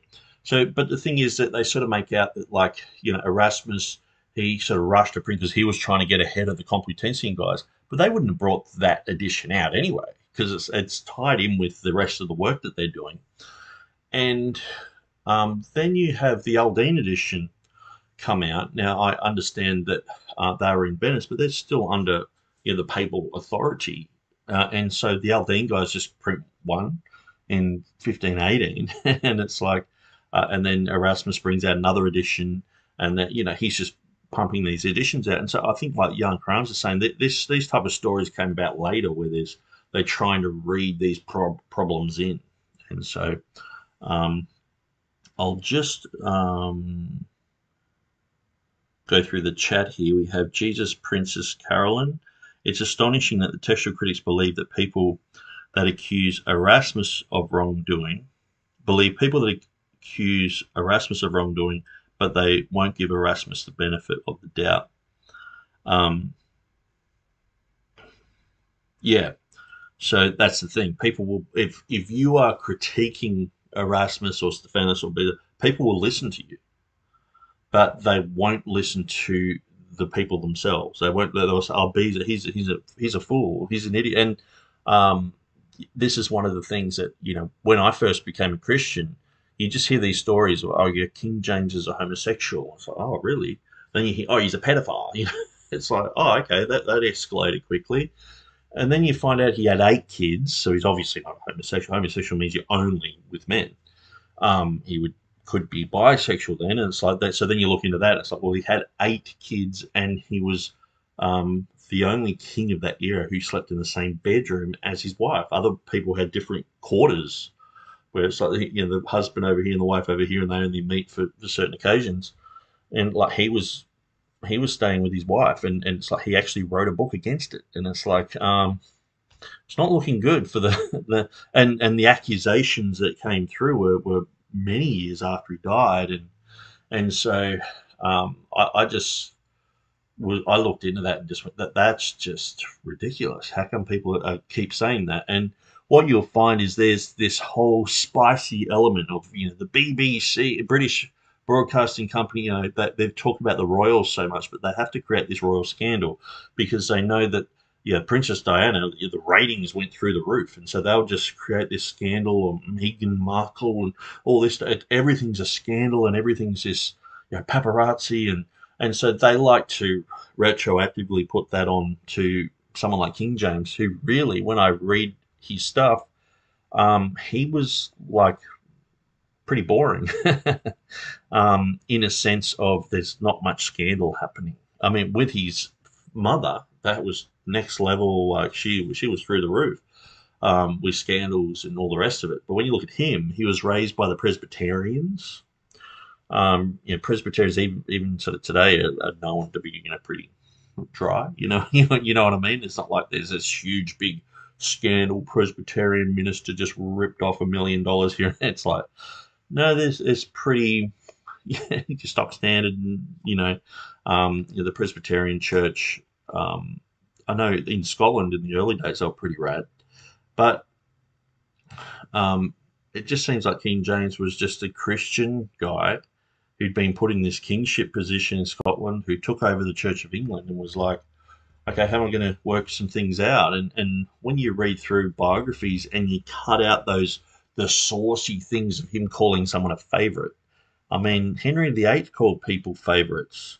Henry VIII dressed in the same fancy, weird-looking clothes that we would consider, gay now. And so it's like we don't accuse Henry VIII of that. And so, I just think those things are read into it. But then when you go into the King James translators, you have all these weird stories about, the guy got drunk and, this other guy did this and that. It's just, these guys seem like buffoons. If you ask someone like James White, they're just making error after error. They're fools, And then it comes down to Beza and Stephanus and Erasmus. They have to be demonized as well. And so, it's just quite amazing. And so, okay, so Matthew Murphy Rose says, I think you're still misunderstanding him. For example, the Gospels, Erasmus had at least 3 manuscripts to reference. In Acts, he had at least 3 manuscripts, albeit they're not necessarily the same 3. Francis is not saying that Erasmus only had 4 manuscripts total. Or I did say averaging out. I'm pretty sure that's what he said, because he was like, on average, 3 manuscripts and for the rest of the New Testament. But I'll have a look back through that. But I'm pretty sure I heard right. Anyway, let's just continue. And of course, we always should ask, what did 16th century people know? And what kind of image did they want to project? And what did they know? So what could Erasmus know about the Complutensian text? Well, he probably remembered that his Revelation text had some problems, that he had done lots of strange things with it, but not the details. And so he decided to use the Complutensian polyglot because, in general, the Complutensian polyglot was very much in agreement with his text for the rest of the New Testament. So he naturally thought that the Complutensian polyglot would be better in Revelation, and so he could use it as some kind of inspiration for his his work for the fourth edition, but he did not have any idea about age or whatever, or age of underlying manuscript or whatever. He once used the manuscript behind the Competentia Polyglot as some kind of argument against Codex Vaticanus. That's interesting. Huh? So if the Pope supported the Competentia project, it is very typical that he did not send what we now know as Codex Vaticanus, but he sent manuscripts that very much resemble the one that Erasmus used for his Greek New Testament. And that's a really good point. What if Vaticanus was this awesome manuscript? Why didn't the Complutensian guys use it when they had access to manuscripts in the Vatican? Very good point. So that's a very early reference to Codex Vaticanus. But yeah, study goes on. Yes, thank you. Super. Any more questions? Raise your hand or ask in chat. Oh, Jeff, yes, I see your hand. Unmute. Oh, sorry, I think I might have pressed that twice. Let me try again. Okay, Jeff. Thank you, Hugh. I think I counted your unmute with another mute, so I'm sorry about that. And thank you for your paper, Jan. I'm very interested in the curse against adding and subtracting. Yes. And the way in which Erasmus responds to that. And I'm reminded that the same curse in a very explicit form occurs in the letter of Aristeas. And there's a very interesting response to it in Josephus. And it almost... So the letter of Aristeas is a letter that's considered a forgery, and that was one that said... it sort of talks about the whole concept of having the 72 translators, 6 from every tribe of Israel, translating the LXX. So I'm pretty sure that's the content of that. Just to put a bit of meat on what he's saying. It seems to be tongue-in-cheek when he says you mustn't add and you mustn't subtract. So if you find anything that's been added, subtract it. And if you find anything that someone has subtracted, then add it again. Yeah. So that intense ambiguity, how you know whether there's something missing or something's been added, it's been reflected on since forever, and almost in a way that at least in Josephus, makes a joke out of it. Yeah. Thank you. Yeah, that's a very... Yeah, well, I think too, experts in a language, they can, especially in an inflected language like Greek, they can spot grammatical issues, like say 1 John 5:7, they can spot the solecism there. People who are linguists, like Georgios Vaviniotis, he's like, well, there's an obvious solecism there, and clearly this verse should be in there. The comma Johannium should be there. And so you can see things linguistically. And so when people are saying, Erasmus filled in things from the Latin, he could have just said, I filled it in with what I knew, or with my grammatical skill or ability or whatever. But he was like, it's a couple of lines here. I'm filling it in from the Latin's guiding me to say what the Greek says, and I know it's right at the end of the book, and it's quite simple and things like that. And so, but there are grammatical things, and also things have to be taken into consideration of, say, like Luke chapter 2, verse 22, where it talks about her purification in the TR, but it says their purification in the critical text. But the vast majority of the Byzantine manuscripts say their purification. Now, obviously, there has been an infatuation with Mary in the Roman Catholics, within Greek Orthodox, Russian Orthodox, etc. And so having their purification, it puts Jesus on the same level as Mary. It says they all needed to be purified. Where it's clear in Leviticus that only the woman had to be purified. So when you go through those things, when you read that chapter in Leviticus, I think it's Leviticus 12, when you read through that chapter, it's like, well, only the woman has to be purified. Okay. And it talks about the sacrifices that they made and everything, yes. So definitely talking about that. After childbirth, they have to do this thing, or the woman has to do this thing.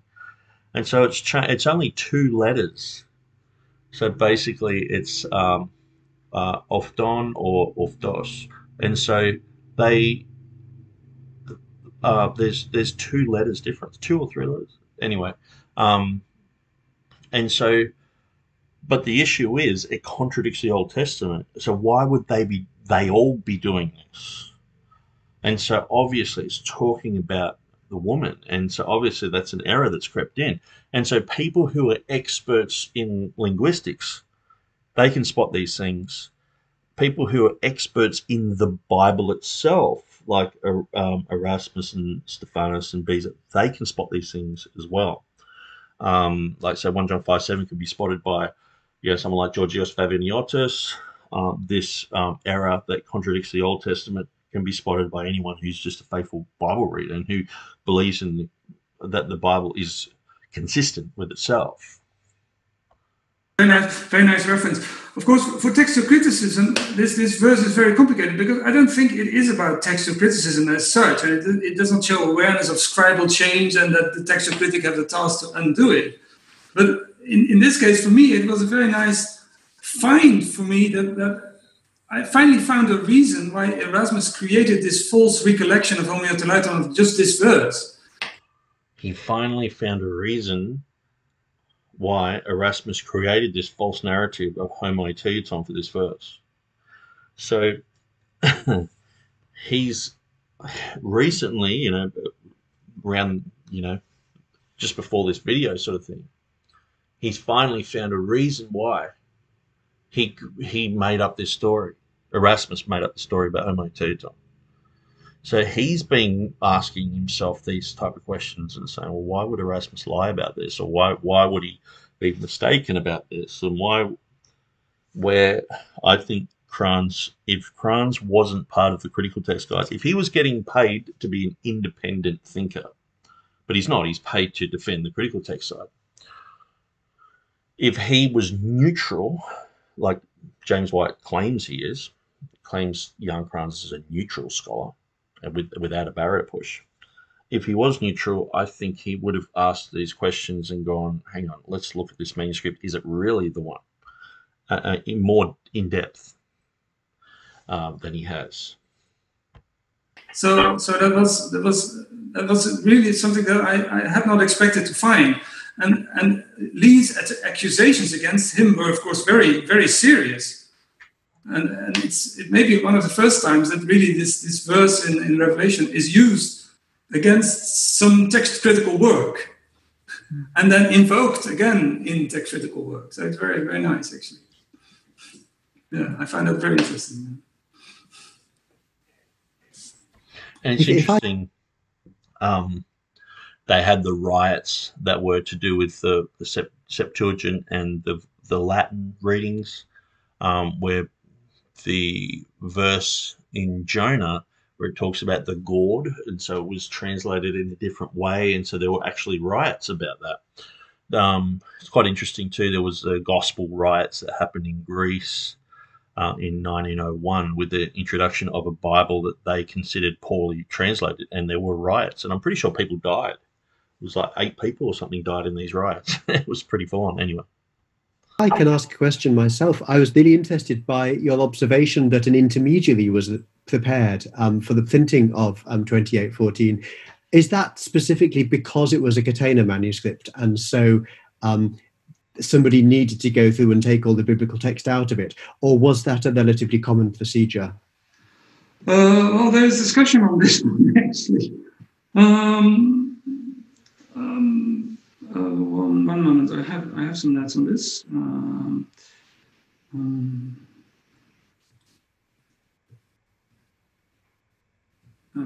There's another note there. I should look into my footnotes there.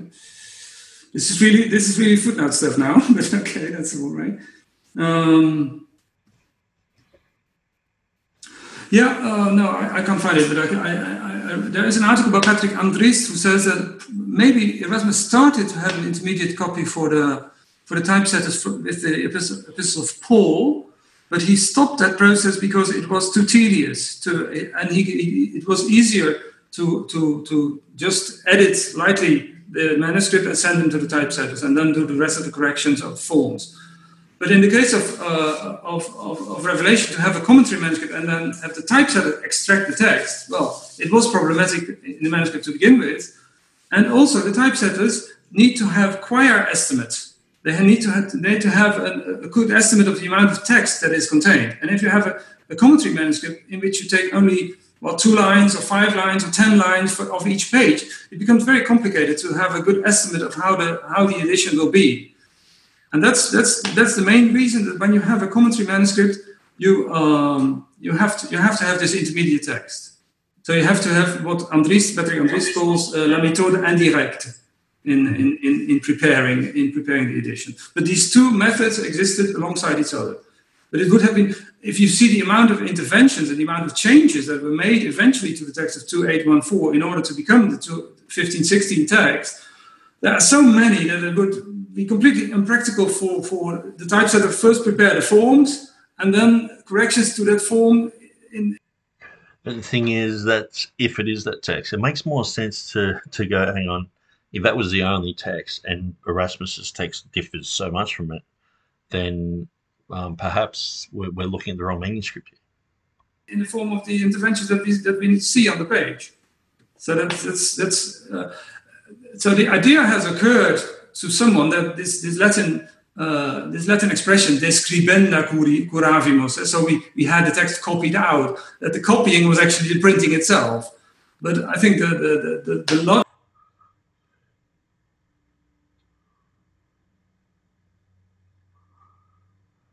Okay, so I'm just thinking about what he said there. So he's saying that those words could have been, we had the text copied out. Okay, so he's talking about the plural. No, he's not talking about the plural. Anyway, I know it's just the last minute of this, and so I'll probably, I'll go to the end and then I'll just rewind to the logic of the case and the doability of the case really makes that impossible. Thank you. That's interesting. Any bid for the last question? In that case, I shall unmute everyone to say thank you for joining us. Thank you, Jan and Martina. Okay. So if you see the amount of interventions and the amount of changes that were made eventually to the text of 2814 in order to become the 1516 text, there are so many that it would be completely impractical for the typesetter first prepare the forms and then corrections to that form in the form of the interventions that we see on the page. So so the idea has occurred to someone that this Latin expression describenda curavimus. So we had the text copied out. That the copying was actually the printing itself. But I think the logic of the case and the doability. Okay, so he's talking about the exact issue that I talked about with the different Latin translations. And it's interesting that he used the word "we had the text copied out," or we extracted the text. So Rummel says, "I had the text copied out," so that sort of gives rise to like Erasmus got another person to do it, and he just sat back and said, "You go ahead and do it." But here, Kranz is mistakenly, from what he's been saying, uses we. We extrapolated the text, but he says we had the text copied out. So I guess it's him and some other guy. They're like, "Oh, you guys go and do it," sort of thing. And yeah, so that's what he's talking about and saying whether the copies were actually the printed text or if it was, an intermediate manuscript that they wrote out from the commentary.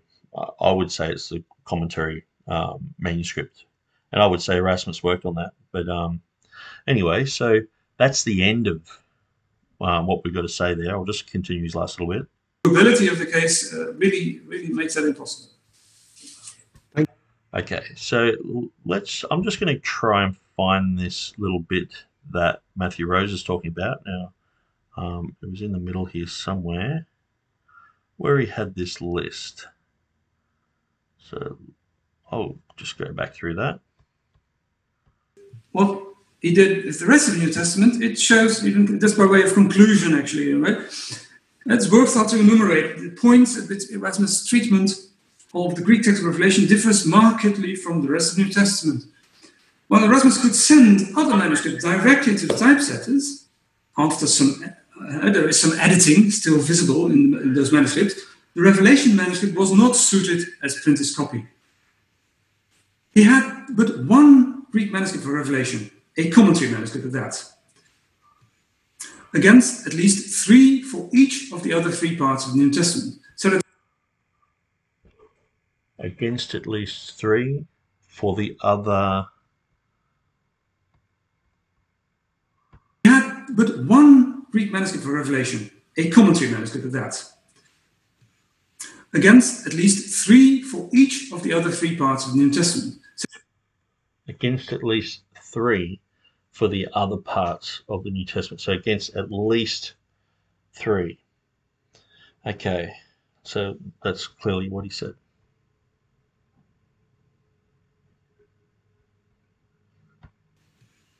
Against at least 3 for each of the other 3 parts of the New Testament, so that cross-checking was largely impossible. He had little more than Vulgate at his disposal. So, yeah, against at least 3. So, if he's... So this is like an average, or, or Matthew or Acts or Timothy or whatever. He had at least 3 that he could examine and look at least. And so he's saying with Revelation, he didn't have anything except for probably the Vulgate and the annotations of Valor. So hopefully that sort of clears it up. I think that's pretty much what I was trying to say in the first place. Okay, well, thanks for joining us, guys. I've really enjoyed going through this. I've actually learned a lot. I'm more convinced that 2814 is a manuscript that I'm skeptical is the one that Erasmus used, but I have to prove myself that that's the case, and so I'm going to be studying through these things. Probably the next step that I will go with this type of series is I haven't got it here, it's in my lounge room, but just the I printed it out maybe about 4 years ago. It was Jan Kranz and his work on critiquing Thomas Holland, and so we've got that, and also also I've got Jan Kranz's Beyond What Is Written. So I've printed out the relevant sections that deal with Erasmus and the last verses of Revelation, and some of it before and after, just to get the gist of it.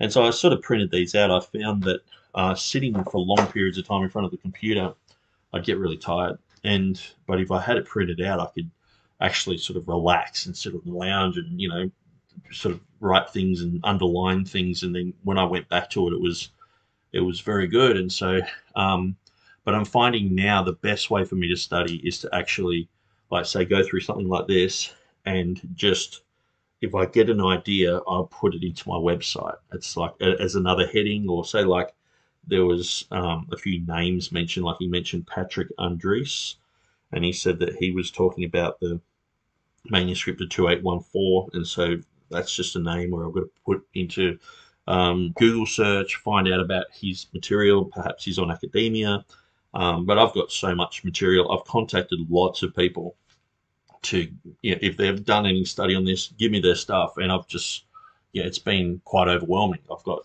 lots of material to go through, but I felt like this was the most recent scholarship from the critical text side, and so I'll go through Jan Kranz's Beyond What Is Written. I'll go through his critique of Thomas Holland's in 2011, and that way we can look at some of the manuscript evidence, and we can also look at Kranz's interpretation of that evidence, because sometimes it's actually in looking at material that people are interpreting wrongly that we can see where they make an error, and we're like, hang on, that's where that error's crept in. And sometimes it's not even looking at the positive side, it's looking at the negative side. So that's why I actually enjoy talking to people like Jehovah's Witnesses and Mormons and Catholics, and I find that I come away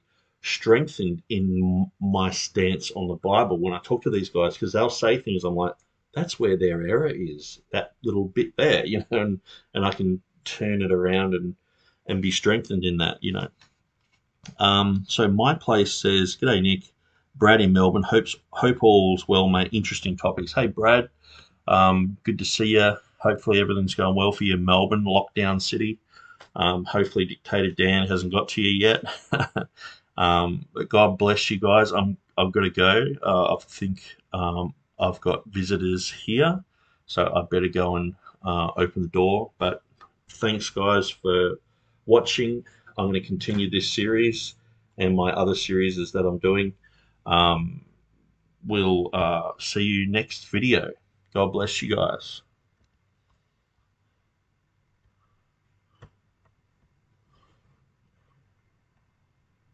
End stream.